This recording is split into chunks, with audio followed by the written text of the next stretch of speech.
So we've covered pretty much everything there is to know about the standard 3D renderer in After Effects. We know how to use cameras, we know how to use 3D layers, and 3D lights. So now I'm actually going to start walking you through my class project for this class, which will be about the first 30 seconds of a lyric video for this song called Trouble Deep. And instead of walking you through every single step of how this is going to be created, since that would take a really long time, I'm going to focus mostly on animating the cameras and kind of just talk you through what my process is for the rest of the lyric video. I have another course called The Ultimate Guide to Kinetic Type in After Effects, where I show you how to sync your graphics with audio. There's a project very similar to this one in that class. And I also have another class called The Ultimate Guide to Text Animators in After Effects, where I teach you really efficient ways of animating text. So if you really want the full lyric video package, really you want to take this course as well as The Ultimate Guide to Kinetic Type and The Ultimate Guide to Text Animators to really understand how you can be most efficient in building this type of a project. But lyric videos are one of my favorite types of projects, so that's why I chose to use that as this class project. If you choose to do a lyric video for your class project, it does not have to be the entire song. Like I said, I'm only doing the first about 25 to 30 seconds of this one, and you don't even have to animate the text. For my project, I'm planning on just having text. I'm not putting any other graphics into it, but obviously you have free range over your own project, so feel free to make it as complex or as simple as you'd like. What I really want you to focus on is animating 3D cameras really smoothly and going from one thing to the next very nicely. So let's quickly walk through what my approach is to setting up and actually creating this type of project. Well, first of all, obviously I need to bring in the song. So I've created a little bit of a folder structure in After Effects just to stay nice and organized, and imported my audio.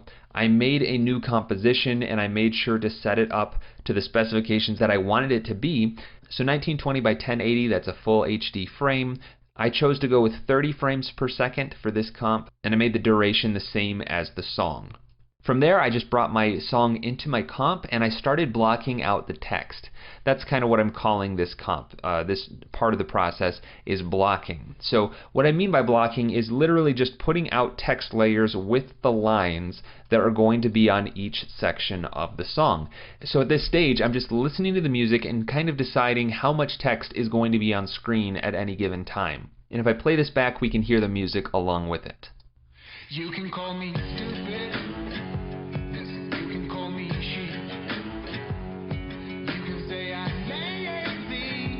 And at this point, literally all I'm doing is typing out the text.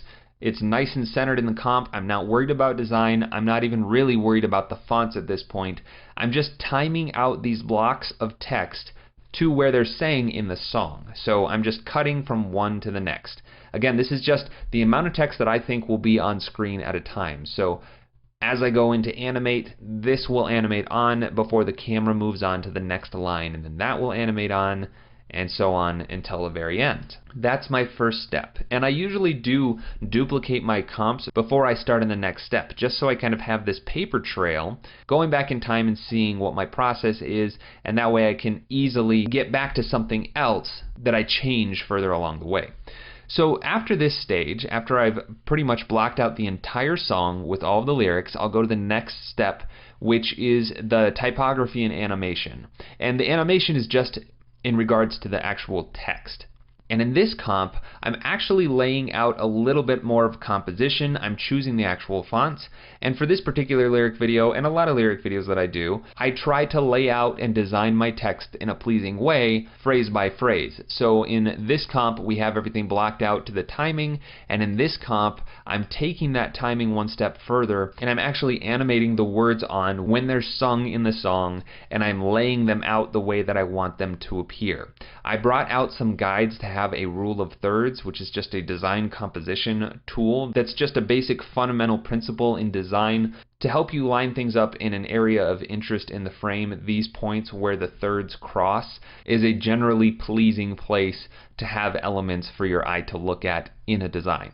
But I went through that whole section, the entire part of the song that I'm going to cover in this class project, and I animated all of the text to that song. So let's just play this back in full so you can see what we're dealing with. You can call me stupid. You can call me cheap. You can say I'm lazy. You can say I'm weak.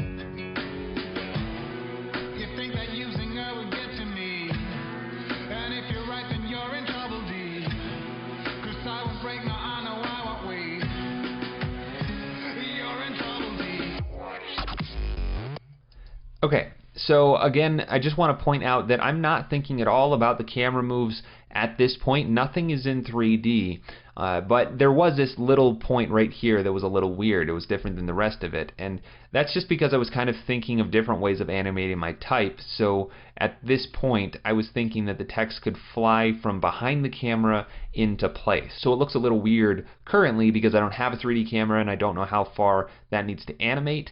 But I put it in that way anyways just so I knew that's how I wanted it to animate.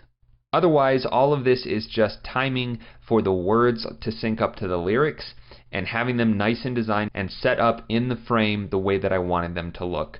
From here, once I'm happy with all of that, I move on to my first camera pass.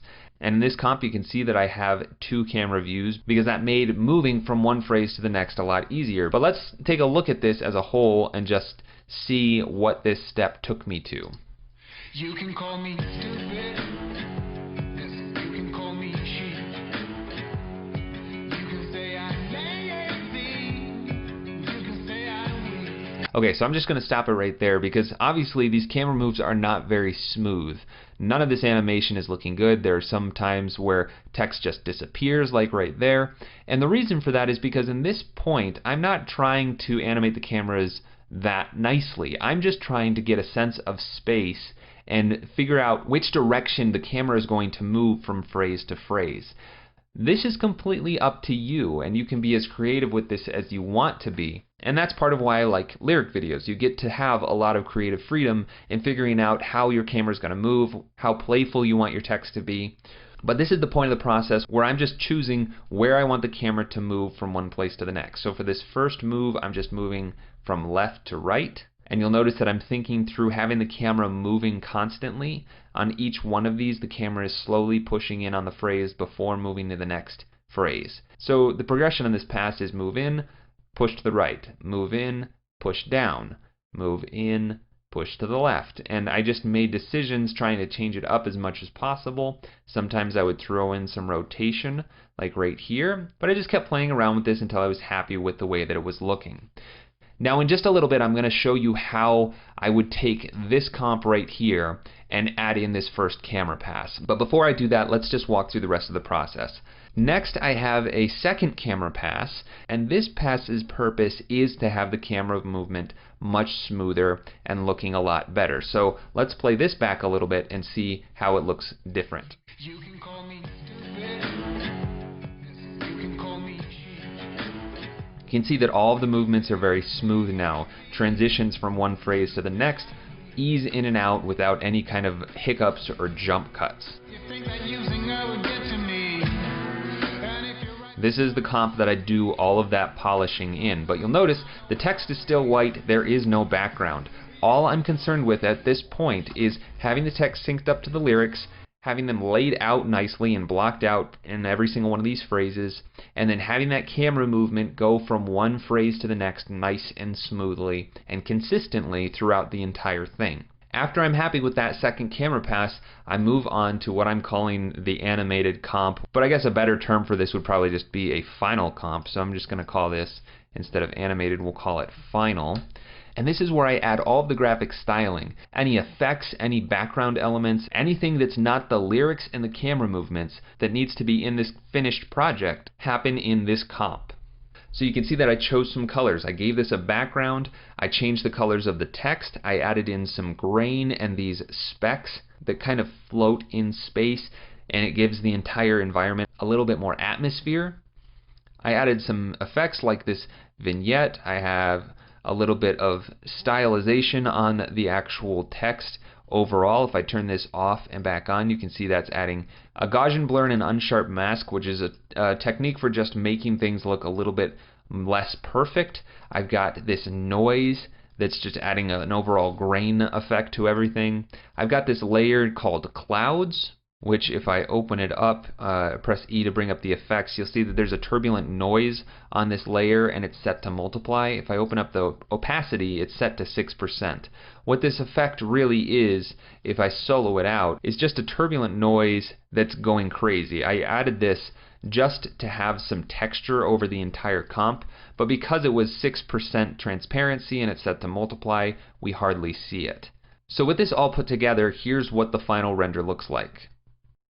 You can call me stupid. Yes, you can call me cheap. You can say I'm lazy.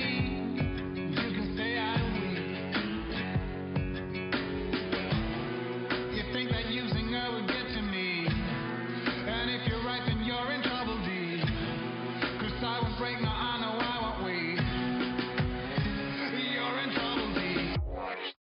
So there you have it. It's nothing complicated, but it's kind of fun. You know, I just tried to give a little bit of visual interest to some of these elements. Like I said, these little dots, the specks, are kind of like dust floating in the environment, and that just gives you a little bit more sense of space. If I didn't have those, then the only thing that would be giving you any indication of moving around in 3D space would be the text. Now, I didn't want it to be too distracting, and honestly, there's probably more than there should be to keep the focus on the text. But I just wanted to illustrate that adding a little bit of an environment can really help give more sense of scale to your scene.